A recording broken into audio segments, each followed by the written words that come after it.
Bien, ahora contamos con la presencia del doctor José María Serna de la Garza. Voy a hacer una síntesis muy breve de su amplia trayectoria académica. Es investigador titular B de tiempo completo de la Universidad Nacional Autónoma de México. Su adscripción en el Instituto de Investigaciones Jurídicas de la Universidad Nacional Autónoma de México. Es integrante del Sistema Nacional de Investigadores, nivel 3. El doctor José María Serna de la Garza actualmente es el presidente del Instituto Iberoamericano de Derecho Constitucional. Cabe uno subrayar que después de ocupar su periodo, el doctor Diego Valadez, de dicho cargo, ahora tiene la delicada tarea y sobre todo considero que es un digno presidente que tenemos actualmente en el Instituto Iberoamericano de Derecho Constitucional, toda vez que tiene una amplia trayectoria académica y participativa el doctor José María Serna de la Garza. Tiene bastantes publicaciones. Realmente, pues, solamente estoy haciendo breves referencias de ellas. Ha impartido seminarios de globalización y derecho en diversas instituciones de educación superior. Tiene bastantes publicaciones en la Biblioteca Virtual Jurídica de Jurídicas de la UNAM. En 2024 se publicó Acceso a la Ciudadanía, estudios sobre diversos mecanismos de participación de la sociedad civil en los procesos decisionales del Estado. En 2023, la autonomía de los tribunales electorales, colección del Tribunal Electoral Federal. Perspectivas actuales del federalismo mexicano, leyes políticas públicas y entorno social, COVID-19 y derecho constitucional. En 2020, emergencias sanitaria por el COVID-19, federalismo, serie de opiniones técnicas sobre temas de relevancia nacional. El número 16, 2018, retos de derecho constitucional mexicano, régimen político y Estado de Derecho. 2018, regulación de la protección de los trabajadores de la salud para la prevención del riesgo biológico. 2018, la dinámica del cambio constitucional en México. Como temas de interés, cultiva derecho constitucional mexicano, sistema federal mexicano, gobernanza global y derecho público. El doctor José María Serna de la Garza es un excelente estudioso del derecho constitucional. Su obra habla por sí y definitivamente, pues, como siempre, doctor José María Serna de la Garza, mi admiración, mi respeto y agradecimiento por apoyar las actividades académicas. Y este día va a tratar el tema el doctor José María de la Garza, referente a la crisis de la democracia representativa. Un fuerte aplauso de bienvenida, doctor. Gracias, doctor. Muy amable, le agradezco a usted sus palabras y la invitación a participar en este encuentro internacional y nacional en el que se están debatiendo temas tan importantes, relevantes y de alcance global como lo estamos viendo a partir de las participaciones de los dos profesores españoles que me antecedieron en el uso de la palabra. Y efectivamente voy a aprovechar mis minutos para abordar algunos temas vinculados con la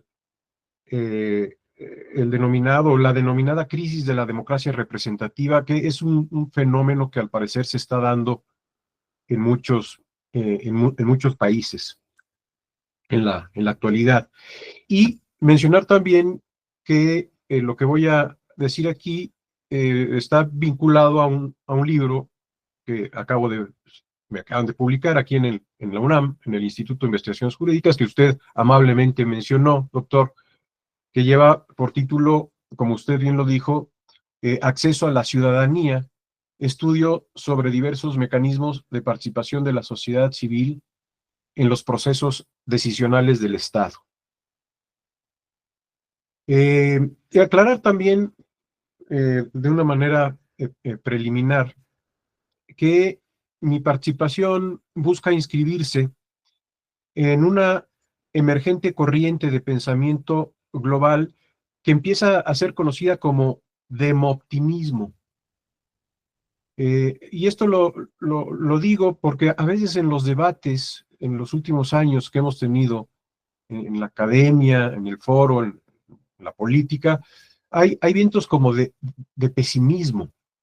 Y lo acabamos de ver, doctor, usted que estuvo en el 16º Congreso Iberoamericano de Derecho Constitucional, de repente hay una sensación de pesimismo en relación con el futuro de la democracia en el mundo.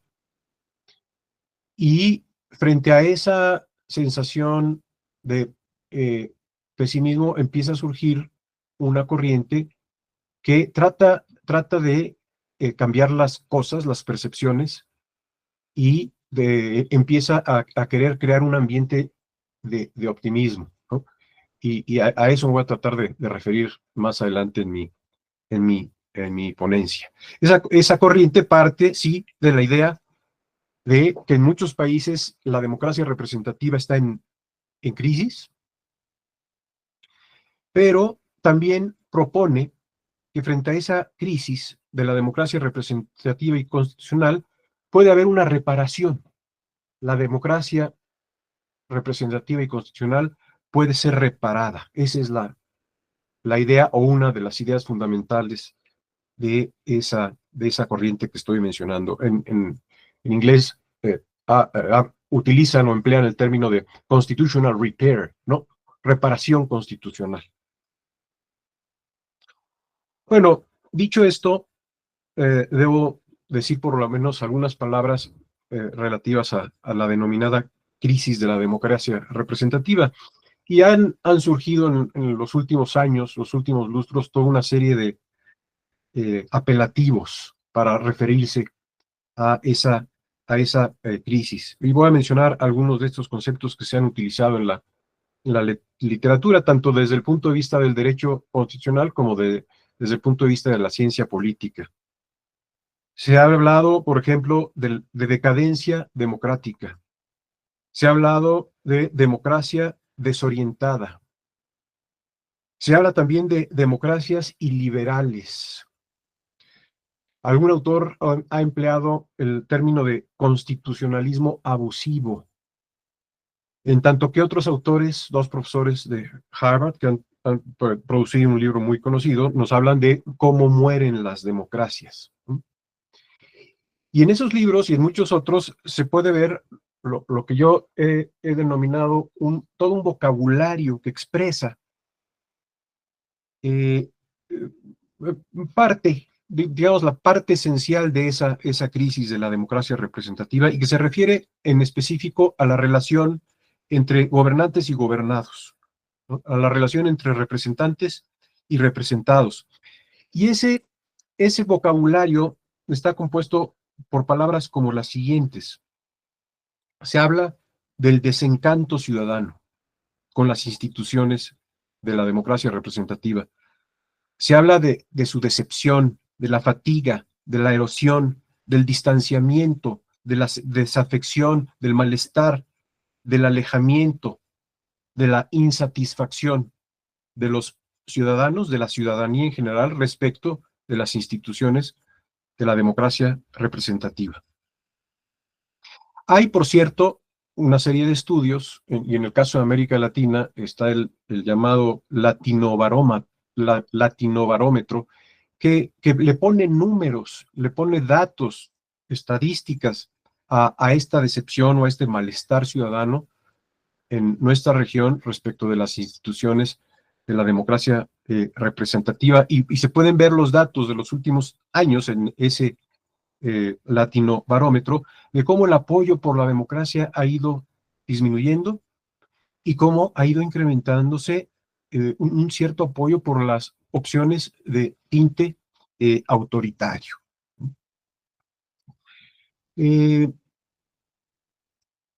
Por supuesto, también en la literatura se registra el surgimiento en la realidad, el surgimiento y la consolidación de regímenes que tienen sí apoyo popular, pero lo voy a poner así, sí tienen apoyo popular, pero son desleales con el modelo democrático y constitucional.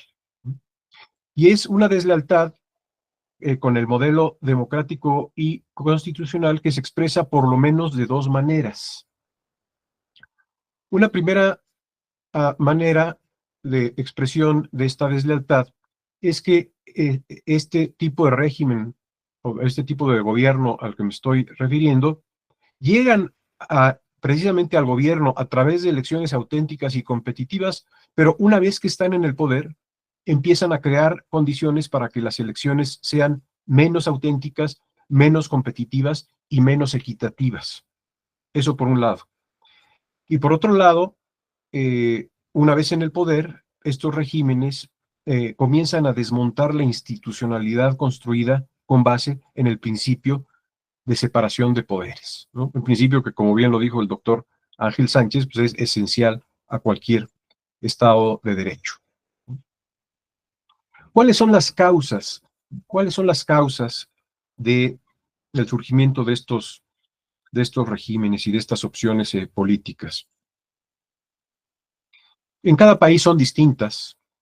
Yo diría que en el caso de América Latina, si algún denominador común en cuanto a las causas pudiéramos encontrar, podríamos referirnos a el establecimiento de modelos económicos por muchos años, por décadas, que han profundizado desigualdades sociales y económicas muy profundas, que han profundizado desigualdades sociales y económicas enormes en nuestros países. También como una causa posible en nuestra región, diría yo que está la percepción ciudadana de gran corrupción entre las élites políticas y económicas. Y también podría yo mencionar la percepción ciudadana de que las élites en nuestros países son arrogantes, remotas, insensibles a las necesidades populares. Son causas estas que acabo de mencionar, que podríamos calificar como externas al constitucionalismo. Voy a denominarles así. Son causas externas al constitucionalismo. Y lo que me pregunto yo en mi libro, en mi investigación, es si no habrá alguna o algunas causas internas al constitucionalismo, como este se ha venido construyendo a lo largo de siglos, por lo menos desde el siglo XVIII. Y el argumento de mi investigación, de mi trabajo, es que sí hay una causa interna, que se encuentra en lo que denomino en mi trabajo el relato tradicional de la democracia constitucional, que es un relato o una narrativa que desdoblo en tres componentes principales. Uno es el relato tradicional de la representación política. Otro es el relato o la narrativa tradicional de la relación entre el derecho administrativo y la participación ciudadana. Y otro es el relato tradicional entre la justicia constitucional y la participación ciudadana. Y la idea básica que manejo al hablar de estos relatos o de estas narrativas es que estas cierran la puerta a la participación de la sociedad civil, ¿no? La participación de la ciudadanía en las decisiones públicas más allá del ejercicio del voto. Es un relato o es un relato o una narrativa que contribuye a crear y a ampliar una brecha entre representantes y representados, entre gobernantes y gobernados. Y bueno, no tengo tiempo, no da tiempo aquí a profundizar en estas en el análisis de estas narrativas o de estos relatos. Simplemente me limito a mencionar, digo, para ilustrar, tratar de ilustrar brevemente lo que estoy tratando de argumentar, referirme al relato tradicional de la representación política, cuyo núcleo se encuentra en la noción del mandato representativo. Mandato representativo, cuyo punto central es que en las democracias actuales se considera que el pueblo ya gobierna a través de los representantes. Y eso hace innecesario, es decir, sería redundante o sería ocioso idear mecanismos para que los ciudadanos participen de alguna manera en la toma de decisiones públicas y específicamente en los procedimientos parlamentarios. Sería redundante porque, según el relato tradicional, los ciudadanos ya participan en la toma de decisiones a través de sus representantes. Es la idea básica del mandato representativo. Y por ahí hay un autor español, por cierto, un profesor Garroena, que nos dice, y lo cito textualmente, nos dice, refiriéndose al mandato representativo, todos los datos, todas las condiciones o caracteres que se adscriben al mandato representativo parecen expresamente pensados para negar la posibilidad de que dicha figura pueda ser comprendida en auténticos términos de mandato. Se ha ido creando, pues, es la idea básica, con base en este relato o en esta narrativa tradicional, una brecha entre gobernantes y gobernados, una brecha entre los políticos, la clase política, las élites políticas y la ciudadanía. Y entonces, de lo que se trata la investigación es explorar la posibilidad de introducir diseños institucionales que de alguna manera puedan contribuir a reparar la democracia representativa y de alguna manera contradiciendo el relato y la narrativa tradicional a los que me acabo de referir, ¿no? Y este es un debate que se está dando por lo menos en América Latina, cuando se habla de la posibilidad de introducir innovaciones democráticas para tratar de revitalizar la democracia representativa. En algunos otros países, en particular en Brasil, hablan en términos de la necesidad de crear interfaces socioestatales, puntos de acceso, de participación ciudadana o de participación de la sociedad civil en diversos procesos decisionales del Estado, en sede legislativa, en sede de la administración pública y en sede de la justicia constitucional.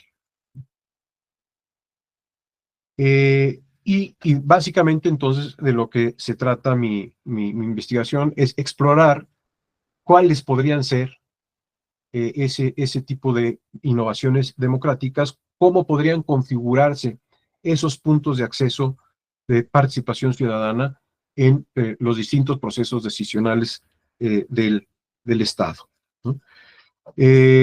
Por poner un ejemplo, es posible encontrar en el derecho comparado, y en esto algunas comunidades autónomas de España han dado pasos importantes, es posible encontrar mecanismos para que la ciudadanía pueda participar no solamente en los procedimientos legislativos de los parlamentos, sino también en procedimientos de los parlamentos que van más allá de lo legislativo. Me refiero a procedimientos de información y control, procedimientos de impulso político y también en procedimientos que tienen que ver con nombramientos que los parlamentos hacen de otros servidores públicos en los respectivos países o en las respectivas comunidades autónomas. No da tiempo de profundizar en esto que estoy diciendo, pero hay claros ejemplos en el derecho comparado de que es posible ese tipo de diseños institucionales. Y lo mismo se puede decir de mecanismos de participación ciudadana dentro de la administración pública, en algunos procedimientos administrativos. Hay en países como España, en países como Perú, en países como Estados Unidos de América, mecanismos de audiencia pública dentro de los procedimientos administrativos que abren la posibilidad de ese tipo de participación. En Estados Unidos hay un procedimiento muy bien conocido y muy utilizado por los sectores interesados en cierto tipo de decisiones administrativas. Es un procedimiento que existe tanto a nivel federal como a nivel de los estados de la Unión Americana, que se conoce como el procedimiento de notice and comment, ¿no? De notificación y de comentario. Se notifica que se ha abierto un procedimiento que va a derivar en una decisión administrativa y se abre la posibilidad de que desde la sociedad civil se produzcan comentarios dentro del proceso de toma de la decisión administrativa correspondiente. O bien, en relación con la justicia constitucional, también hay ejemplos en el derecho comparado de cómo se pueden abrir mecanismos de participación ciudadana. Me refiero a dos mecanismos que en algunos países están muy bien reglamentados y que en el caso de México casi no hay regulación al respecto, que son las instituciones del amicus curiae, el amigo del tribunal, amicus curiae, o bien la posibilidad de audiencias públicas ante el Tribunal Constitucional, como existen reglas bien diseñadas en el caso de Colombia o en el caso de Argentina.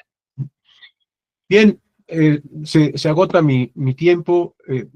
Quería yo dar nada más unas cuantas pinceladas acerca de mi argumento principal y concluyo pues tratando de dejar una nota de optimismo en relación con esta idea de que viendo hacia futuro, hay formas de pensar que la democracia representativa y constitucional puede ser, y esa pues es labor en gran parte de los constitucionalistas interesados en que en un futuro esto así suceda. De nuevo, gracias, doctor Sánchez Vázquez, por su invitación y gracias a todas y a todos por su atención. Muchísimas gracias, doctor José María Serna de la Garza. Ha sido una disertación muy interesante que nos conlleva a la reflexión. Un fuerte aplauso, doctor. Muchísimas gracias.